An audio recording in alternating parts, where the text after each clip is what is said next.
ഇവിടെ പെരുവണ്ണാമൂഴി പോലീസ് സ്റ്റേഷനിൽ crime number 251/2013, crime number 337/2013 ഈ നമ്പറുകളിലായിട്ട് എടുത്തിട്ടുള്ള കേസുകളുണ്ട്. അത് അവിടുത്തെ സെക്സ് റാക്കറ്റുമായിട്ട് ബന്ധപ്പെട്ട കേസുകൾ. ആ കേസിന്റെ ഇൻവെസ്റ്റിഗേഷൻ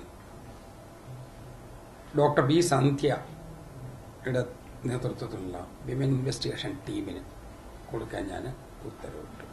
അപ്പോൾ നിങ്ങളുടെ മുമ്പിൽ വെച്ച് തന്നെ ആ ഓർഡറുണ്ട്.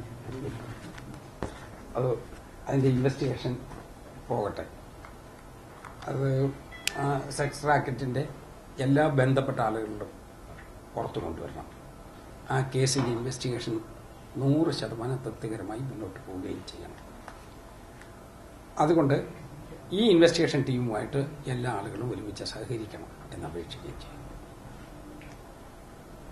മിനിസ്റ്റർ, ഇപ്പോ എളമരം കരീമിന്റെ വിശ്വസ്തന്റെ ഡ്രൈവർ എന്ന് പറഞ്ഞിട്ട് ഒരാളൊരു വെളിപ്പെടുത്തൽ നടത്തിയിട്ടുണ്ട്. ചക്കിട്ടപ്പാറ ഖനനാനുമതിക്ക് ഈ വിശ്വസ്തൻ പണം വാങ്ങി 5 കോടി രൂപ വാങ്ങി. അപ്പൊ അതിലിപ്പോ സർക്കാർ ഖനനാനുമതി റദ്ദാക്കിയെങ്കിൽ പോലും അതിൽ ആ രീതിയിലൊരു ഇടപാടുകൾ നടന്നു എന്ന് പറയുന്നത് എങ്ങനെ? എനിക്കത് അറിയില്ല.